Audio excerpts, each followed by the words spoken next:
आज के लेक्चर में हम डिस्कस करेंगे मैग्नेटिज्म, जो यूनिट है आपकी कंप्लीट मैग्नेटिज्म है उसका नाम, और उसमें चैप्टर है मैग्नेटोस्टैटिक। ये जो चैप्टर है आपका वो आपका रिलेटेड है मैग्नेटिक फील्ड से। ओके, अब इससे फर्स्ट हमने जब पढ़ा था कि चार्ज जब रेस्ट में है तो वो क्या प्रॉपर्टी शो करता है, वो हम ऑलरेडी पढ़ चुके हैं। वहां पर जो टर्म यूज थी, या फिर जब चार्ज रेस्ट में है तो जो फील्ड है उसके अराउंड वो इलेक्ट्रिक फील्ड थी। यहाँ पर क्या होगा, अगर ये चार्ज मूव करेगा, सपोज जो प्लस क्यू है वो किसमें है, इस तरीके से हमने उसकी मोशन दिखाई है। जब वो मूव करेगा या फिर वो इन मोशन है तो वो क्या बनता है, करंट बनता है। वो क्या बनेगा आपका, करंट। या फिर हम क्या बोलते हैं कि चार्ज या rate of change of charge वो आपको क्या देगा, करंट की वैल्यू देगा। यहां से अब हम स्टडी करेंगे कि जब चार्ज मोशन में है तब जो वो अपने अराउंड फील्ड क्रिएट करता है उसको आप क्या बोलते हैं, मैग्नेटिक फील्ड। या फिर डिफाइन कैसे करेंगे इसको, डेफिनेशन है।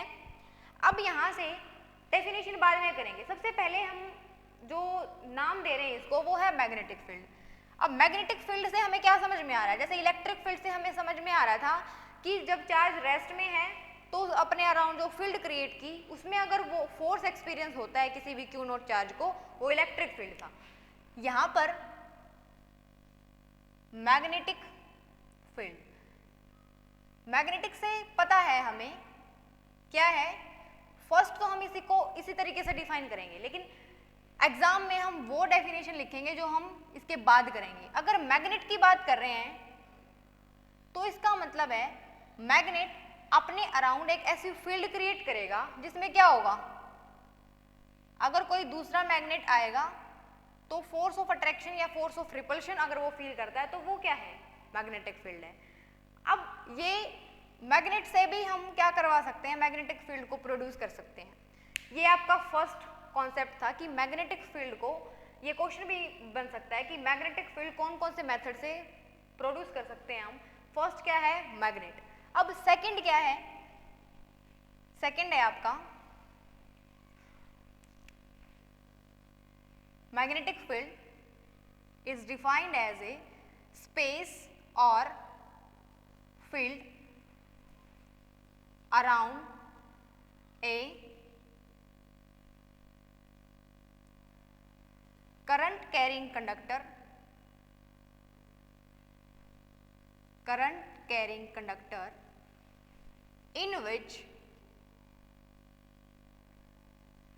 magnetic force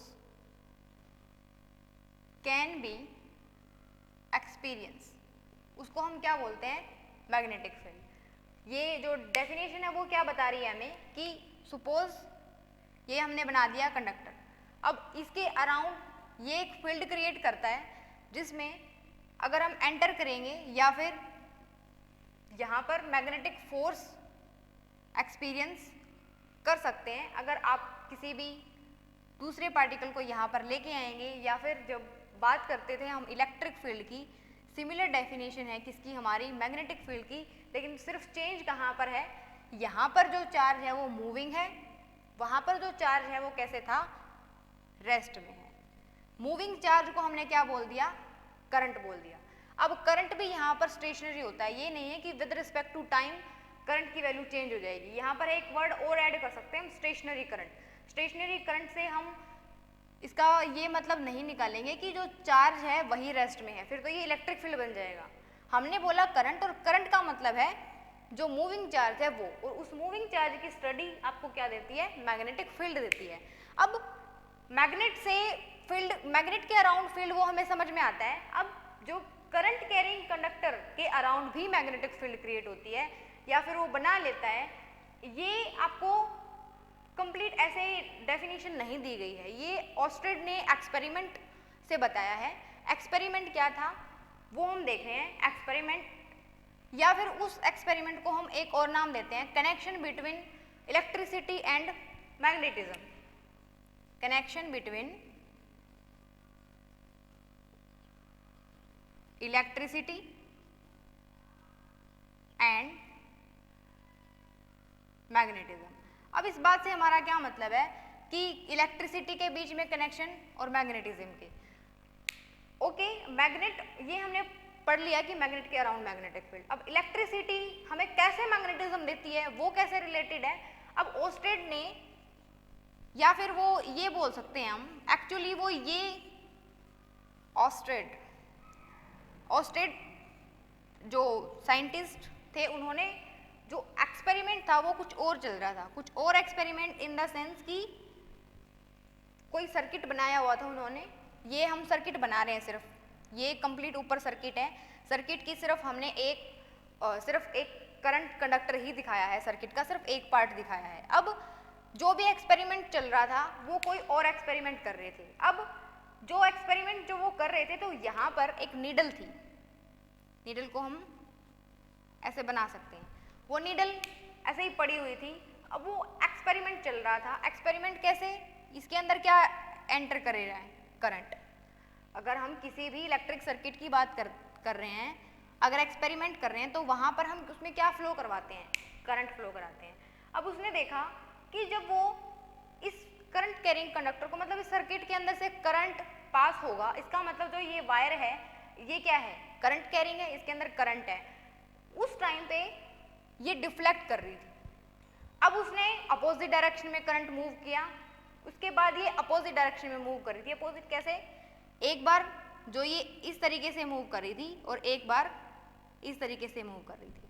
अब ये जो नीडल है, एक बार उसने करंट को ऑफ कर दिया, तब ये कोई डिफ्लेक्शन शो नहीं कर रही थी। करंट को ऑन किया, तब ये डिफ्लेक्शन शो कर रही थी। उसने अपोजिट डायरेक्शन में करंट को फ्लो कराया, देन ये अपोजिट रिस्पॉन्स दे रही थी।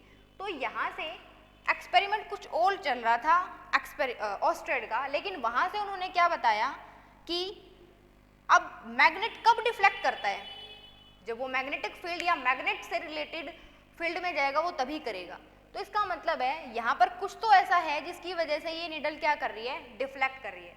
तो वो जो कुछ वर्ड वहाँ पर उसमें यहाँ पर सस्पेंस में है, वो सस्पेंस वर्ड को उसने क्या बताया कि जो करंट कैरिंग कंडक्टर है वो भी अपने अराउंड एक फील्ड क्रिएट करता है, जिसमें अगर आप किसी मैग्नेट को लेकर आओगे तो वो क्या एक्सपीरियंस करेगा, फोर्स। अब वो फोर्स एक्सपीरियंस कर रहा है, उसको हम नाम दे रहे हैं मैग्नेटिक फोर्स, तभी तो वो डिफ्लेक्ट कर रही है, अदरवाइज वो डिफ्लेक्ट नहीं करती। तो यहाँ पर भी क्या है, आपकी मैग्नेटिक फील्ड है। तो मैग्नेटिक वर्ड बेशक हमारा मैग्नेट से रिलेटेड है, लेकिन जो करंट कैरिंग कंडक्टर हैं उसके अराउंड भी क्या होती है, मैग्नेटिक फील्ड प्रोड्यूस होती है। तो ये क्या है, कनेक्शन है किसके बीच में, इलेक्ट्रिसिटी और मैग्नेटिज्म के बीच में। इलेक्ट्रिसिटी को यूज करके हमने क्या बना दिया, यहाँ पर हमने मैग्नेटिक फील्ड को क्रिएट कर दिया। अब जब अगर हम ये वैसे नेक्स्ट यूनिट में आएगा, लेकिन अगर हम कनेक्शन की बात कर रहे हैं तो यहीं पे कर लेते हैं। इलेक्ट्रिसिटी की वजह से मैग्नेटिज्म है, वो ऑस्टेड के एक्सपेरिमेंट ने हमें बता दिया। लेकिन अगर हम मैग्नेटिक फील्ड को चेंज कर देते हैं तो करंट प्रोड्यूस होता है। ये आपको किसने बताया, फैराडे ने या फिर लेंजिस लॉ ने। तो चेंज कर देंगे इलेक्ट्रिसिटी को तो मैग्नेटिक फील्ड दे रहा है, और अगर मैग्नेटिक फील्ड को चेंज कर देंगे तो वो आपको करंट देगा, या फिर उसको बोलते हैं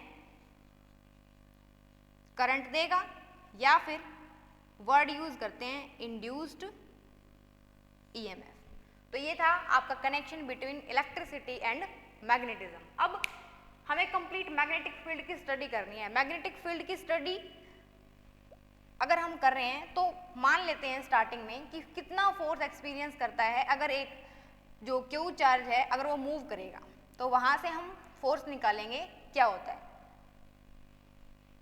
तो नेक्स्ट टॉपिक है हमारा force on a moving charge particle. अब मूविंग चार्ज कैसे, यहां से हमने क्या बना दिया, प्लस क्यू। अब ये plus Q suppose v velocity से मूव कर रहा है, सॉरी ये यहाँ पर अगर हम इसको मैग्नेटिक फील्ड बोल देते हैं और v वेलोसिटी से मूव कर रहा है। ओके, तो अब हमें बताना है, सिचुएशन सिर्फ इतनी सी है आपकी, और टॉपिक का नाम है आपका force on moving charge particle. Moving charge है प्लस क्यू है, वो v वेलोसिटी से मूव कर रहा है। मैग्नेटिक, अब ये मूव करेगा तो क्या करेगा, मैग्नेटिक फील्ड प्रोड्यूस करेगा। अब v वेलोसिटी है हमारे पास, प्लस क्यू चार्ज है, v वेलोसिटी है, b मैग्नेटिक फील्ड सपोज वो प्रोड्यूस करेगा। तो यहाँ पर हमें क्या निकालना है कि फोर्स कितना होगा। इसके बाद अगर वो v वेलोसिटी से मूव कर रहा था, जो b है सपोज इस डायरेक्शन में प्रोड्यूस हुई, देन फोर्स कौन सी डायरेक्शन में लगेगा इसके ऊपर। अगर हम इसको लेफ्ट हैंड रूल से बताएं तो हम कैसे बता सकते हैं, मैग्नेटिक फील्ड इस तरफ है, वेलोसिटी इस तरफ है, तो जो फोर्स है वो हमारा रूल लगा के हम देख सकते हैं कि फोर्स इस डायरेक्शन में आएगा। कैसे, जो हमारा थंब है वो क्या रिप्रेजेंट करता है, फोर्स को, जो फोर फिंगर है वो मैग्नेटिक फील्ड को, और जो v है वो वेलोसिटी को। अगर जो मैग्नेटिक फील्ड है वो उस डायरेक्शन में है, v वेलोसिटी आपकी यहाँ पर नीचे की डायरेक्शन में आएंगी, तो फोर्स आपका ऊपर की डायरेक्शन में जाएगा। तो इस तरीके से हम बता सकते हैं लेफ्ट हैंड रूल से। इसके बाद अगर हम फोर्स पता करना चाह रहे हैं, फोर्स किसके डायरेक्टली होगा या किसके इनवर्सली होगा, यहाँ पर एक बार ये जो v है वो b के साथ कितना एंगल बना रही है, थीटा। तो यहाँ पर हम कंपोनेंट सिस्टम कर रहे हैं, ये v अगर b के साथ थीटा एंगल बना रही है तो ये कौन सा फैक्टर टूटेगा, कंपोनेंट सिस्टम से v cos थीटा। इसके परपेंडिकुलर डायरेक्शन में कौन सा टूटेगा, v sin थीटा। अब ये जो डायग्राम है, या फिर हम क्या बोलें, अगर हम यहाँ पर q की वैल्यू को डबल कर दें तो फोर्स ज़्यादा एक्सपीरियंस होगा as compared to first situation. तो फोर्स है वो आपका किसके प्रोपोर्शनल होता है, q नॉट के, या फिर आप इसको q भी मान सकते हैं। अब जो भी फोर्स है वो किसके प्रोपोर्शनल होगा, आपके v साइन थीटा के। अब यहाँ से जो f है वो आपका किसके बराबर आया, यहाँ से जो f है वो q v साइन थीटा। लेकिन यहाँ पर जो प्रोपोर्शनलिटी का साइन अगर हटाएं तो क्या आएगा हमारा, b q v sine theta. अब ये साइन थीटा क्या रिप्रेजेंट कर रहा है, जो q है वो हमारी स्केलर क्वांटिटी है, तो यहाँ पर इसको q को हम बाहर लिख सकते हैं, ये आपका क्या है, फोर्स है। तो साइन का मतलब है जो एंगल है आपका वो v के बीच में और b के बीच में है। अब ये v के बीच का और b के बीच का एंगल का मतलब क्या है, सपोज आप 90 डिग्री कर देंगे इसको, मतलब b और v दोनों अगर 90 डिग्री होंगे तभी फोर्स एक्सपीरियंस होगा, अदरवाइज, और वो भी कौन सा फैक्टर, उसका v साइन थीटा वाला फैक्टर, अदरवाइज फोर्स कोई भी फोर्स एक्सपीरियंस नहीं होगा। अगर हम बात करें फोर्स ऑन मूविंग चार्ज की, अब यहाँ से अगर हम थीटा जीरो कर देते हैं, थीटा जीरो होने का मतलब क्या है, जिस डायरेक्शन में मैग्नेटिक फील्ड है या फिर जो प्लस क्यू चार्ज है वो इसी डायरेक्शन में जा रहे हैं, तो आपका क्या होगा, जो फोर्स है वो एक्सपीरियंस जीरो आएगा। या फिर इसे अपोजिट में भी मूव करेगा, मतलब अगर मैग्नेटिक फील्ड उस तरफ है, क्यू इस तरफ मूव कर रहा है या फिर इस तरफ मूव कर रहा है, तो वो क्या करेगा, 180 बनेगा, और 180 भी क्या होता है, आपका जीरो होता है। तो यहाँ से रिजल्ट है हमारे पास कि जब आपका charge particle with in the, मतलब b के साथ मूव करता है या उससे अपोजिट मूव करता है, तो फोर्स कोई भी फोर्स एक्सपीरियंस नहीं करेगा प्लस क्यू चार्ज। कब करेगा, जब b के बीच में और v के बीच में एंगल कितना होगा आपका, 90 डिग्री, क्योंकि जो साइन 90 है वही ऑलवेज क्या होता है, 1। तो हमारा जो फोर्स है इसकी वेक्टर फॉर्म में अगर लिखें तो वो हम इस तरीके से लिख सकते हैं। अब हम यहाँ से जो b की यूनिट है, डायमेंशनल फॉर्मूला है, वो इजीली निकाल सकते हैं, क्योंकि हमें फोर्स का डायमेंशनल फॉर्मूला पता है m1 L1 T-2, q का पता है हमें, जो चार्ज है किसके बराबर होता है, I = q/t, तो q निकाल सकते हैं, टाइम का सेकंड, और जो भी करंट है उसका एम्पियर, और v पता है हमें वेलोसिटी, और b आराम से हम निकाल सकते हैं। अब b जो है उसको किस में मेजर करते हैं, मैग्नेटिक फील्ड को 1 टेस्ला में, तो जो यूनिट है आपकी वो ये होती है। अब सीजीएस यूनिट में अगर बात करें तो वो गॉस होती है, किसकी, मैग्नेटिक फील्ड की। तो ये था आपका force on a moving charge. इसे नेक्स्ट लेक्चर में मिलते हैं, थैंक यू।